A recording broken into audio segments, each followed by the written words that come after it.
Earth Angels and Divine Beauties, kamusta? Ito po si Divine Tarot 888. So guys, ang reading natin ngayon ay meron tayong part 1 and part 2. Kasi sinimulan ko itong reading na to nung bago mag-Chinese New Year, Feb 16. Tapos, pinagpatuloy ko siya after na ng Chinese New Year. Pero relevant pa rin to kasi this is a timeless reading. Ibig sabihin, kahit kailan mo mapanood to, magre-resonate pa rin sa'yo to. So, eto na kasi babalikan muna natin yung part 1. So, ito yun guys. Hi Earth Angels and Divine Beauties! Kamusta? Ito po si Divine Tarot 888 para sa yung General Tagalog Tarot Reading. Love message para sa araw na to. Kamusta kayo guys? Happy Chinese New Year! So excited ako kasi alamin natin ang energies connected sa'yo ngayon in general at syempre sa love life mo din. Okay, comment present para alam kung nanonood kayo. So unang card, 4th chakra, Archangel Raphael. Okay, maganda to. Mukhang nagbubukas ang heart chakra mo. Magaan yung pakiramdam, magaan sa dibdib, and healing to sa physical body mo. Okay, andito si Archangel Raphael. He is the medicine of God. So, hinihil ka ni Archangel Raphael. Rest and rejuvenation. Mukhang kailangan mong mag-meditate, magpahinga, at bumawi sa physical health mo. Okay? Or, ito na nga, nangyayari na nga talaga yung healing. Kasi may nakita kong liwanag eh. Unti-unti kang nag-heal or pwede din biglaan. Kasi maliwanag. Magician and the Mirror. You are a manifestor. So si Magician, nasa sa kanya na lahat ng kailangan niya. At ang kailangan mo na lang gawin is take action. So kung ano man ang minamanifest mo sa health, sa wealth, sa finances mo, sa career mo, sa love life mo, kaya mong i-manifest. Okay? Kasi you have this Magician and the Mirror. The Garden and the Gate. So, it symbolizes abundance and creativity. May number 30. So, definitely, you have all these blessings na i-enjoy mo na lang yung mga blessings na yan. Masagana. Okay, that's good. And then, next card is the Cross. Mukhang meron kang pinagdadaanan ngayon na medyo mabigat. Pero sinasabi dito, isurrender mo yan kay God. Kaya cross kasi kailangan meron kang faith. And I just saw 222 angel numbers on the screen. You are balanced actually. So, kahit na nangyayari man itong mga problems na to at challenges na to, pwede mo naman yang ipagdasal, i-surrender kay God at i-claim mo yung healing na binibigay niya sa'yo. Okay. I'm hearing, cast your burden upon me. Come to me and I will give you rest. Sakto. Rest and rejuvenation. Diba? Next card. Oh, the gentleman. Oh my gosh. May nagbigayan ng flowers. So, yeah, happy Valentine's Day. So, kahapon lang po. 2 days ago yung Valentine's. Merong person dito, may dalang bouquet. Yes, mahal ka nitong taong to. May feeling siya sa'yo. Mukhang bagong pag-ibig to. Or, it doesn't mean na bago mo lang siya nakilala. Pero yung pakiramdam kasi parang bagong-bago eh. Or baka mas bata sa'yo itong person na to, or feeling nyo na para kang bata ulit na ini-enjoy mo yung isang connection na merong mga kilig moments. Ayan, may pa-flowers. So there is romance and sweetness. Wow naman, so nice. Okay. So, ano bang mga energies mo sa love? Okay. Tingnan natin. Comment kayo dyan kung paano nyo celebrate yung Valentine's. Oh, wow, guys. Wedding. So, mukhang serious itong connection na to. Or, nakilala mo itong tao na nakikita mo siya as someone na papakasalan mo. At siya ganun din sa'yo. So, this is a very positive card. At first card from the tarot, from the oracle deck natin. Ibig sabihin, may message dito na kahit challenging to, pero masaya ka at kontento ka. Nafe-feel mo na may connection nga kayo at siya ganun din sa'yo. I love it. Okay, wedding na agad. Individuality. Be wary of possessive partners. Maintain your individuality. So, kahit na andito tong person na to sa buhay mo, ikaw ay very independent pa rin. Mukhang nagsiset ka ng boundaries ngayon. May mga limitation ka. Siyempre, kailangan mo protektahan yung personal boundaries mo. Kasi, andyan yung power mo eh. Andyan yung lakas mo. So, i-maintain mo daw yung individuality mo. I feel like some of you guys, sobra kang busy na wala ka nang masyadong time para dito sa person na ito na sobra ka namang minamahal. Okay. So, tumalan tong card na to. It's safe for you to love. Open your heart to give and receive the highest energy of all. I love this. So, sinasabi dito na buksan mo yung puso mo. Merong horse, oh. So, this is a very passionate energy, mabilis na energy.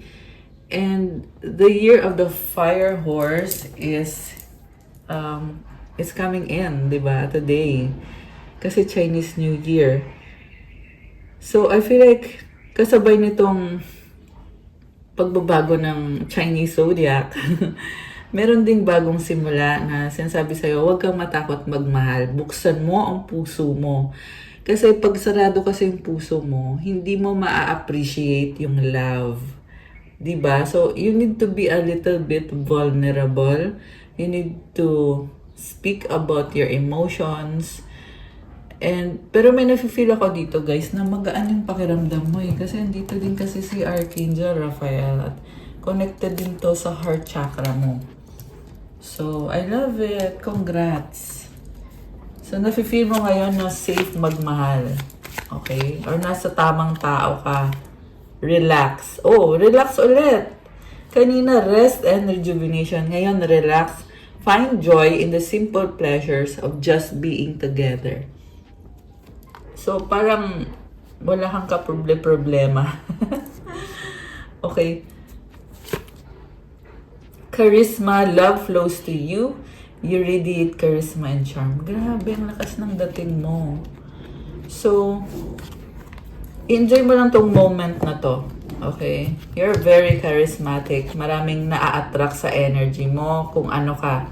Falling fast, love happens quickly, but don't lose yourself in the process. Actually, may mga challenges din naman eh. Pero kalma lang. Be confident pa rin sa sarili mo. Okay? May mabilis na energy. Oh, destiny. The reunion with your twin flame is a destined event. I love this. Parang yung vibe mo dito, parang si the Empress. So, physically, you look good. And yung sa energy mo magaan din. So, may twin flame na gustong kumonek sa'yo. Or kung hindi mo to twin flame, soulmate mo siya. Or person from your past na mahal ka nitong taong to. Okay. Wait, may nalaglag na card. Tingnan natin. The lady. Kanina si gentleman andito. Tapos ngayon si the lady. So, ikaw to, you are someone na alam mo kung anong magpapasaya sa'yo, anong gusto mo, anong mga pangarap mo sa buhay, at ini-enjoy mo yung life mo. So, you are worthy. Okay? So, ano pa? Ano pa ba mga energies connected sa'yo? Calling in your soulmate. Your prayers, affirmations, and visualizations help bring you together. Oh, wow. Grabe. And then, unrequited love. There's not enough attraction or chemistry to keep this relationship going. Meron dito, guys, na minamanifest ka nitong taong to, pero feeling niya na nireject mo siya or feeling niya wala siyang pag-asa. Keep an open mind. Oh, may mga ibang kausap. So, your soulmate may differ from your usual type and expectations. May mga tao sa paligid, pero ikaw kasi yung gusto nitong taong to. Yung nga lang, feel niya na hindi mo siya tatanggapin since mukhang may iba siyang mga kausap or ibang options. Okay, pero tingnan natin na kasi kahit ganyan yung nangyayari, still andito yung wedding na card. So, pag ganito kasi, ibig sabihin, yung mga bad habits niya, yung pag-usap niya sa iba, kaya naman niyang itigil yon kasi gusto niya mangyari itong committed relationship na to. Pero syempre guys, kailangan niyo mag-usap nitong taong to. Kung may mga nakikita ka mga red flag sa kanya, kasi hindi niya malalaman hanggat hindi mo siya kinakausap. Hanggat hindi mo sinasabi sa kanya. So, kailangan talagang sabihin yung mga bagay na yon. This could be the one. You've already met the romantic partner you seek. Wow. Okay, and another one, reconciliation. Someone from your past is returning to your life. Oh my gosh. So, sinasabi dito na, nagmamahalan kayo, pero may nangyari dito naghiwalay kayo or nagkaroon kayo ng tampuhan, misunderstanding. Kasi ang gustong mangyari nitong person na to is to make you feel special at makuha niya ulit yung loob mo. Kasi nakikita ka niya as the one. Ayan hawak niya yung kamay ng babae. So, gusto niya mag-propose or gusto niya magkaroon ng heart-to-heart na conversation or at least maramdaman niya na makuha niya yung loob mo, na mahal mo siya. Ayan, ito yung gusto niya reconciliation. So, kailangan ko lang takpan yung image. May pagbabalikan or ito yung minamanifest nitong taong to. Okay? Pero ano bang intention niya? Yun yung tanong. So, tingnan natin. Kuha ko ng messages. Ito muna. Ano muna yung mga iniisip niya or sasabihin niya? These feelings are eating me alive. Grabe naman. So, mukhang hindi pa niya nasasabi yung mga gusto niyang sabihin. Kaya siya nababother na parang yung emosyon niya ay talagang overwhelming. Okay? Overwhelming yung nararamdaman niya ngayon. So, ano to? Nag-slide. Illusions. Be aware of love's illusions. See reality clearly. So, okay. Iniisip ka niya pag mag-isa siya. Nagpaplano nag-iilusyon. But not in a bad way. Parang, ang iniisip niya dito, ano ba yung dapat niyang gawin? Anong kailangan niyang ayusin or baguhin sa sarili niya? And also, meron ding feeling dito na napaparanoid. Ayan, parang illusion na overwhelm siya ng emosyon niya. Tapos, medyo paranoid siya. So, hindi pa talaga to napag-uusapan. Pwede din kasi na ngayon lang nag-heal yung heart chakra niya. Kaya ngayon, gusto niya ngayon makipag-usap para malabas niya yung mga saloobin niya. By the way, meron din tayong solar eclipse. Kaya itong person na to ngayon ay talagang gusto niya mag-take action. Gusto niya magkaroon ng closure or at least pag-uusap.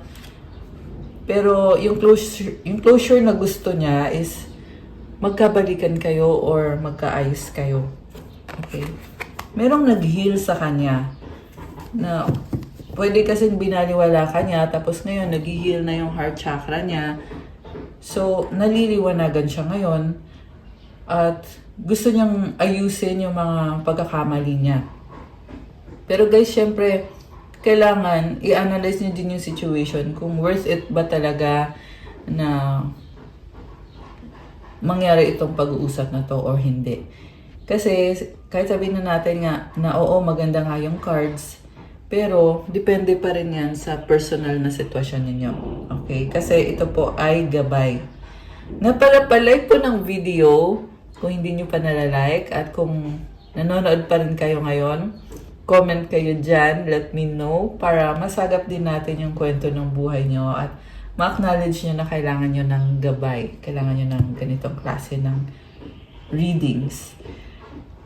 Pero kung hindi naman kayo interesado, huwag nyo nang panoorin. Okay? Marami kayong pwedeng panoorin na ibang mga video kung hindi naman kayo interesado sa ganitong klase ng reading or video. Okay. Don't wait for me, please.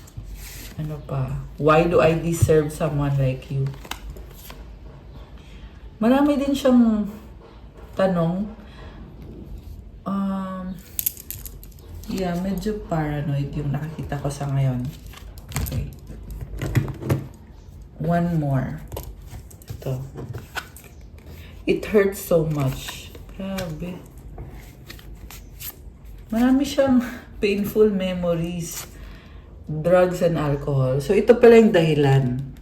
Nagigilty siya kasi meron siya nitong mga addiction na ito din yung sumira sa kanya at sa connection ninyo. So, naliliwanagan siya ngayon. Yung nga lang guys, kailangan niya itong ihinto. 'Di ba? Kasi hindi naman sapat na alam niya kung ano yung pagkakamali niya. Kailangan may gawin din siya.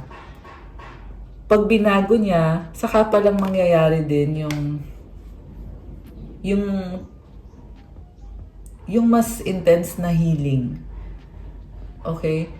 Pero possible din kasi na ito nga dahil sa realization, nag-heal na din talaga kasi nga open na yung heart chakra niya or nagbubukas na yung heart chakra niya. Okay, sex with you. So, pwede din kasi itong obsession kasi drugs and alcohol tapos yan.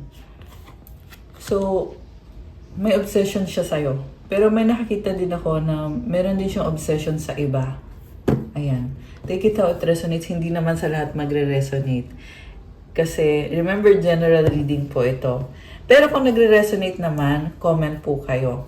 Para alam ko. I can't make a decision.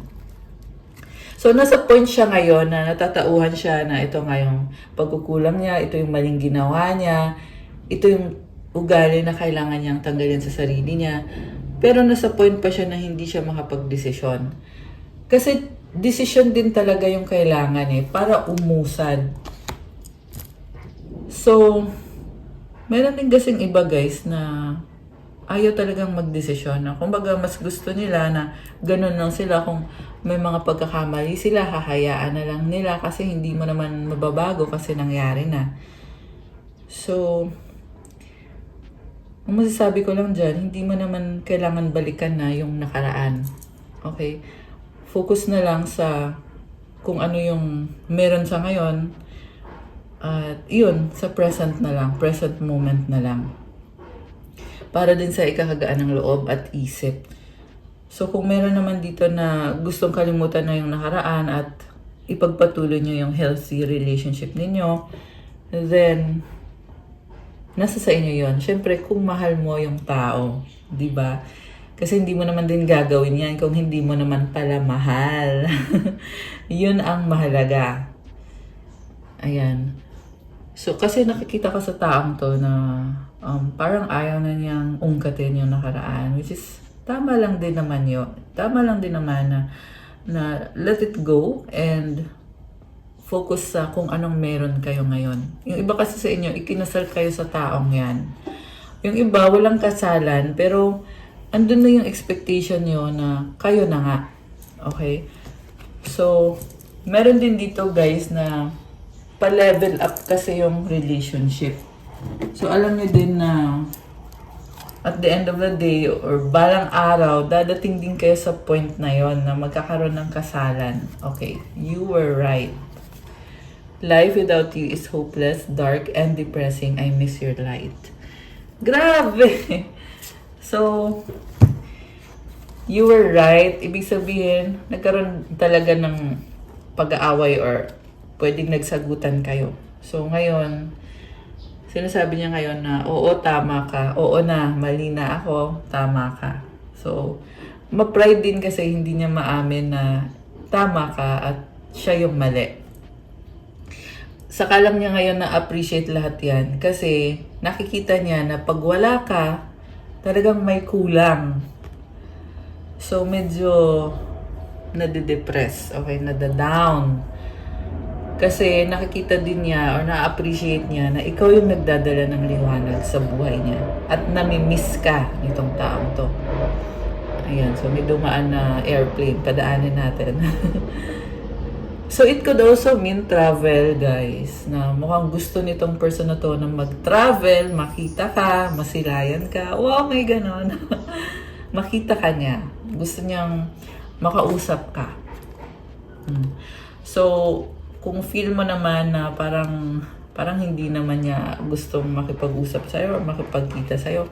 Pero kasi, sabi dito, oo yun yung gusto niya mangyari na makausap ka niya, makita ka niya. Okay.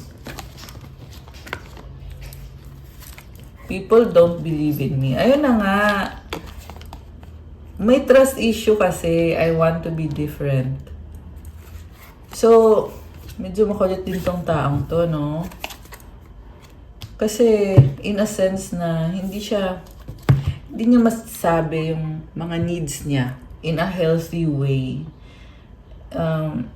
Yeah, it's because of the pride. Kailangan kasi ibaba yung pride. So, that's the only way sa nakikita ko na mag-work out itong connection na to. Lalo na for those na ikinasal kayo. I was hurt by you. Wow. Okay. So, pride pa rin yung nakikita ko eh. Kasi feeling niya ina-attack mo siya, sinaktan mo siya. The heat between us is intense. Okay. So, yeah, there is obsession. Nakikita ko yan. Na-obsess sa'yo. Itong person mo. Hindi ka niya maalis sa isip niya eh. Gusto na nga niya mag-settle down or gusto niya i-secure na to. Gusto niya yung sure na siya na hindi ka na mawawala sa buhay niya. Yun yung gusto niya mangyari. May nakita din ako dito na burden siya ngayon sa sitwasyon niya. Kaya medyo limited yung mga options niya o yung pwede niyang gawin. Although meron din namang blessing na nakikita ko sa life niya. So tingnan natin from the tarot kasi gusto kong tingnan na ngayon yung intention niya para sa'yo. Ayan, okay. So ngayon nasa part 2 na tayo. Ayan. So ito guys. Ang aalaman natin is yung intention nitong person na ka-deal mo. Kamusta kayo guys? Sobra ko kayong na-miss kasi na-busy ako nitong Chinese New Year kasi medyo in demand. In demand yung services natin kapag Chinese New Year. Gongchi Fatchai! Happy Year of the Horse sa lahat. And I hope okay naman kayo dyan. Comment sa mga viewers natin. Comment po. Let me know kung pinapanood nyo itong video na to. Okay. So, ito yung intention ng person na ka-deal mo. Okay, yung person na nasa part 1. Overall energy is okay. The King of Cups. Oh my gosh. Mahal ka nitong taong to. Definitely. Grabe naman. So, sabi dito pangarap ka niya eh. Pero, 111 on the screen. Ayan. Pero, this is also the kind of person na medyo tinatago lang niya yung totoo niyang nararamdaman.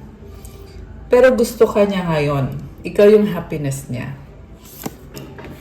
So, ang focus niya ngayon is 9 of Wands. Okay, alam mo matigas ang ulo nito, no? May mga boundaries siya eh. Pinipilit niya kung ano yung mga gusto niyang mangyari sa buhay niya. Kaya medyo magulo. Kita mo yung mga green na parang vines. Medyo magulo yung buhay niya, pero pilit niyang pinaglalaban na ito yung gusto kong mangyari sa buhay ko. May control ako. Ganon yung ugali ng person. So, baka may kadikang fire sign, Aries, Leo, Sagittarius, or someone na very full of passion. So, may nakikita din akong pag-uusap na naka-block ata siya. So, tinatry ka niyang kausapin pero hindi ka niya ma-reach. Naka-block siya. Or, ano kaya to? like I said, matigas din kasi yung ulo niya eh. So, pinaglalaban niya kahit mali siya. Pwedeng hindi niya nare-realize na mali siya. Pero pinipilit pa rin niya na ito yung nga yung gusto niyang mangyayari sa buhay niya. Sa relasyon ninyo or sa connection ninyo. And meron din dito water sign, Cancer, Pisces, Scorpio. Although kahit anong sign naman to, malakas din ang Leo energy. Merong air sign, Gemini, Libra, Aquarius. May konting earth sign, Capricorn, Taurus, or Virgo. So, anong ganap sa kanya? Gusto niya pa rin ipaglaban yung connection ninyo pero hindi kanya ma-reach. Baka kasi binlock mo siya or baka talagang nireject mo na siya. Okay, kaya hindi kanya ma-reach. What crosses this person is the Two of Swords. So ngayon, kung nireject mo siya or binlock mo siya, pati siya nagagalit na rin at iniisip niya na baka wala na talagang chance or baka ayaw mo na talaga sa kanya or parang iniisip niya na ayaw niya na din sa'yo since ayaw mo sa kanya. So, nagdadalawang isip din siya kasi gusto niya yung feeling na safe siya.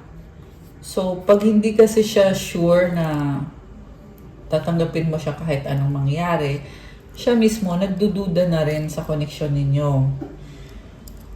And then, nakikita ko dito, someone na very independent and practical with the Queen of Pentacles energy. Kayang-kaya ng sarili niya. Page of Swords, meron siyang pinag-aaralan. And sa recent past, the Strength card, may mga problem siya, pero kinakalma niya yung sarili niya, kinakaya naman niya. Baka may kang Leo. So, may plano siya para sa inyo sa past. Pero ngayon, sa current, nagdadalawang isip siya. Okay? Pero mahal ka niya. Kaya na siya ngayon nagdadalawang isip kasi pride din kasi. Tsaka may naiinis din. Pero naiinis, okay? For some reason, naiinis siya. Siguro kasi binlock mo siya or may nasabi ka na feeling niya, hindi niya deserve yung sinabi mo or feeling niya mali yung sinabi mo, baka hinusgahan mo siya, kaya ganon. And then, sa near future, sabi dito, hihintayin ka pa rin niya. Nakakatawa na, nakakaloka kasi ito yung kind of person na pinagpipilitan niya na tama siya, pero alam din naman niya na dapat sumunod siya sa'yo para makuha niya yung loob mo.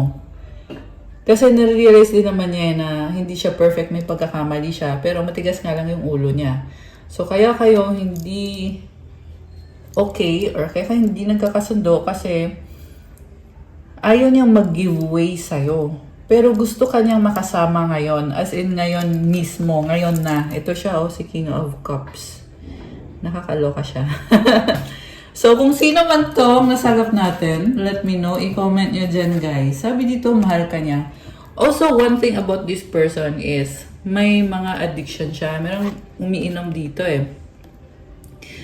So, addiction sa alcohol, sa kung anong klaseng addiction, merong addicted sa sugal. Basta some sort of bad habit na hindi niya mabitawan sa ngayon. And kita mo yung eyes niya, oh, parang may eye bags. Also sabi dito, ikaw lang yung hinihintay niya. Parang feeling niya, ikaw yung magpapasaya sa kanya. At dahil nga hindi kayo okay, hindi siya masaya. Or kahit sabihin na natin na, kasi may nakita ko nag-uusap-usap eh. So kung may pag-uusap sa inyo, hindi pa rin siya masaya kasi feeling niya na nireject mo siya or feeling niya ayaw mo sa kanya. Meron siyang hinihintay na sabihin mo na hindi pa niya naririnig. So, pwede yung gusto niyang marinig na sabihin mo mahal mo siya or gusto niyang marinig na sasabihin mo na committed ka sa kanya. This can be anything. Something na hinihintay niyang sabihin mo or pwedeng hinihintay din niya na gawin mo. Kasi sa ngayon sabi dito, parang hindi siya masaya. hindi siya masaya sa mga ginawa mo or sinabi mo kasi feeling niya baka may iba kang option kaya ka parang nire-reject mo siya. Ayan, so yun yung iniisip niya. So, nakita ko din dito na selfish siya kasi ayaw niya makipag-compromise sa'yo. Pero ang gusto niyang mangyari is sumunod ka sa kanya. So, medyo selfish, medyo controlling din. Okay, so we have Page of Cups, Four of Cups, Five of Pentacles, and the Star. Okay. So, meron dito, kung sino man to ha, merong opportunity na feeling mo hindi mo pinapansin yung opportunity. Pero sabi naman dito, huwag kang mag-alala, hindi pa naman huli ang lahat. Parang feeling mo may struggle ka sa career, sa finances mo. Pero, this is also an assurance na you will be okay. And I just saw 808 on the screen. Pero, kailangan mo ding gawin yung best mo. Okay? Ayan o, with the star card. Kailangan mo mag-effort talaga. Kasi sinasali niya yung tubig eh. Dito sa lupa. Para mag-grow yung halaman or yung itinanim niya. So, yan yung isa sa nakita kong message dito. Pero also, itong person mo, ramdam niya yung sakit ng rejection mo sa kanya. Ayun, tingnan mo to.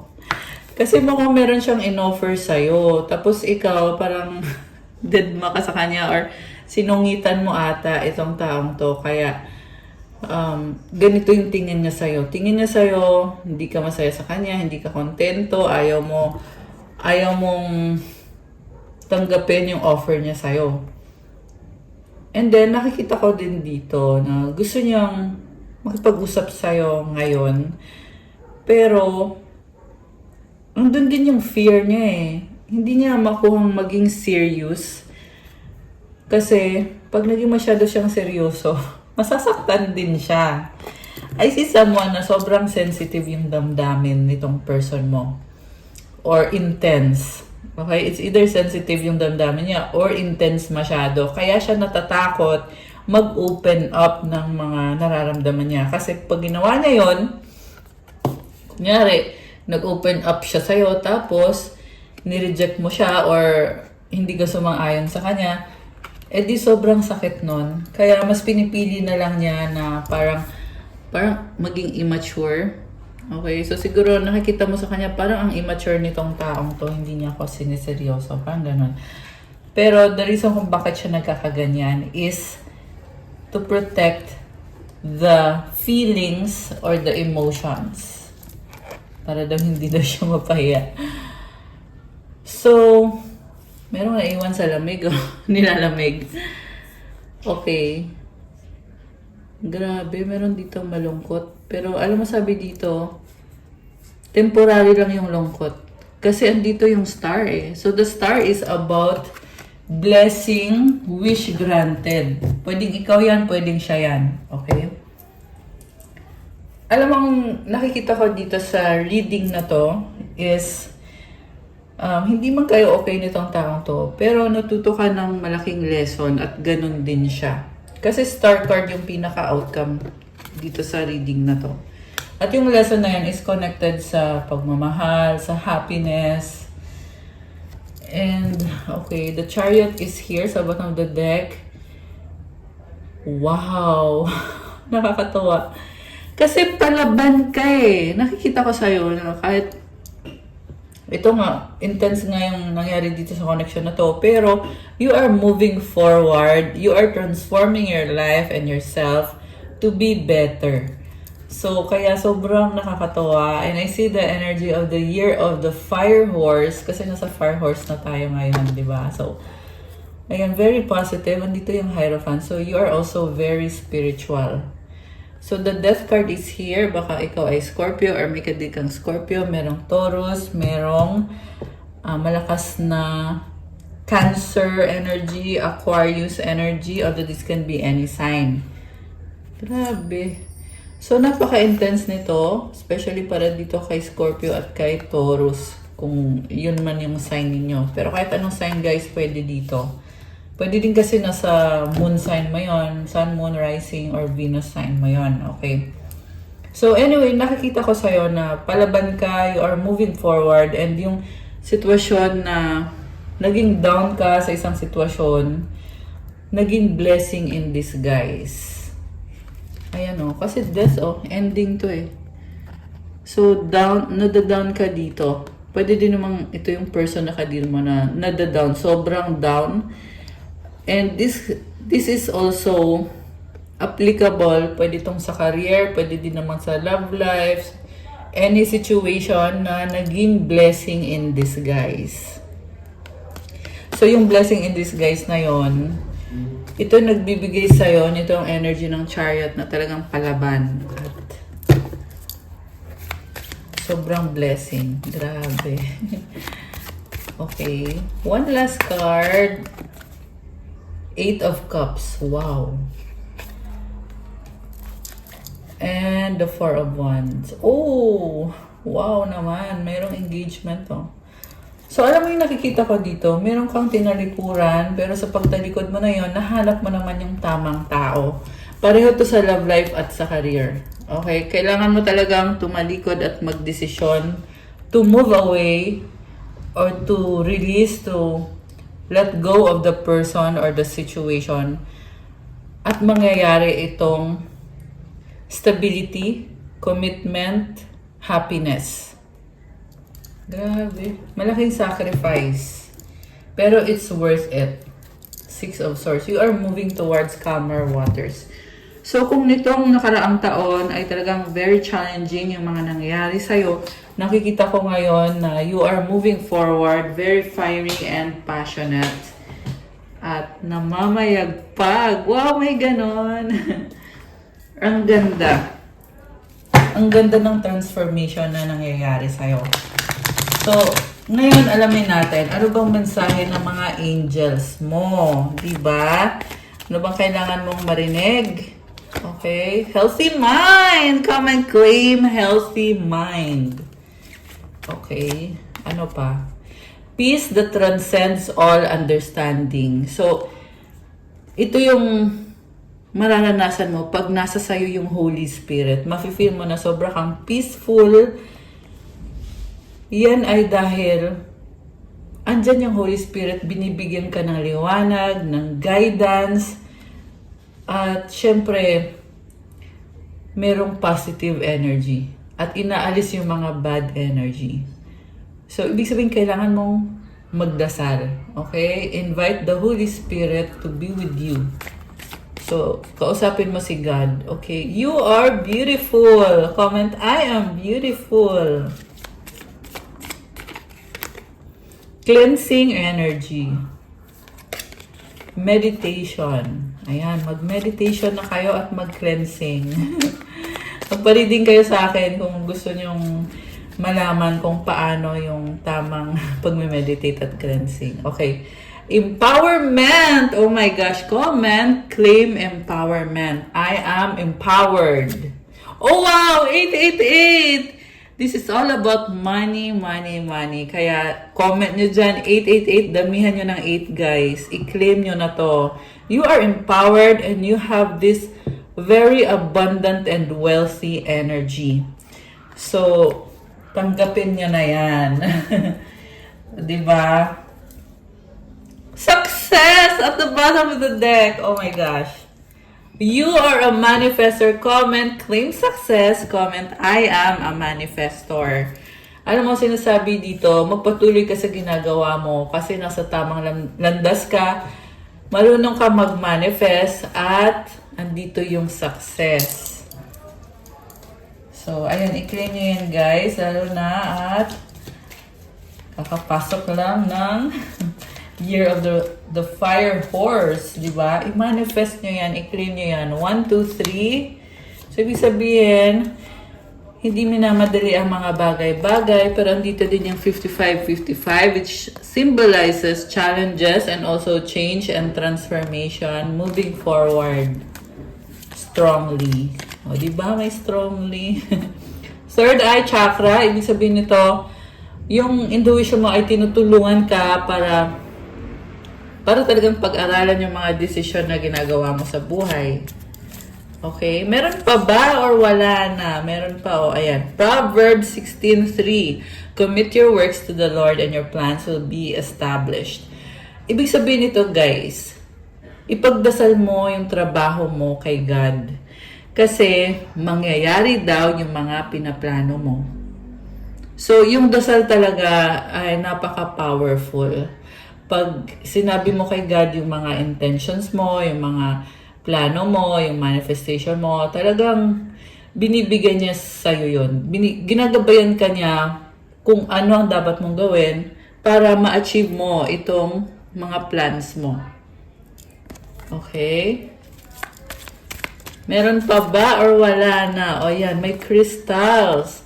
So, ang crystals ay nagbibigay sa'yo ng stable energy, tumutulong sa'yo to cleanse your mind, your body, and your aura. Good vibes! I love it! Oh my gosh, parang ang saya. Ayan, comment, claim, good vibes. Okay, so last message. Anong last message from your angels? Okay. Wow! Oh my gosh. Angelic presence. Comment, thank you, angels, for being with me. Ayan, Archangel Michael. Thank you, Archangel Michael, for protecting me. And last one is Queen or King. O, diba? May crown. So, comment, I am a queen or king. You also have a kind heart. So, kuha tayo ng advice. So, saan na yung advice? Wait lang, guys. Okay. We have 11:11 intuition. Trust in yourself. Your inner whisper is working hard to let you know that it is guiding you. Listen in. What is it saying? Feel it. Where is it telling you to go next? See it. Close your eyes and allow. Trust the path you are on. My intuition, affirmation, my intuition speaks to me and I listen. I trust that all things are happening for a purpose. So, sinasabi dito na magtiwala ka lang sa sarili mo. Yung intuition mo, yan na mismo yung guidance mo. At pakinggan mo din yung intuition mo. Meron dito, guys, na malakas na yung intuition mo pero hindi mo pinapansin, binabaliwala mo. Kaya din lumabas tong message na to para sabihin sa'yo na kailangan pakinggan mo yung intuition mo. At magtiwala ka sa landas mo ngayon. Ayan. So, that's all for our love message for today. Yes. Hanggang dyan na lang. And comment kayo, guys. I-like nyo yung video, subscribe, and hit the notification bell. Kung kailangan nyo ng gabay, kung kailangan nyo ng one-on-one session, pwede kayong magpabook ng private reading. Message nyo ako sa Viber or sa WhatsApp. Nasa description box po yung contact details. Thank you, Earth Angels and Divine Beauties. I love you guys. Have a good day or night. Ayan, may airplane na dumaan. So, it could be a sign for someone out there. And 144 angel numbers on the screen. Thank you, Gongchi Fachai, Sinyan Kwaila. I wish you happiness, prosperity, and a happy new year. Happy Chinese New Year. Good night. God bless. See you again soon. Love you guys. God bless po. Bye!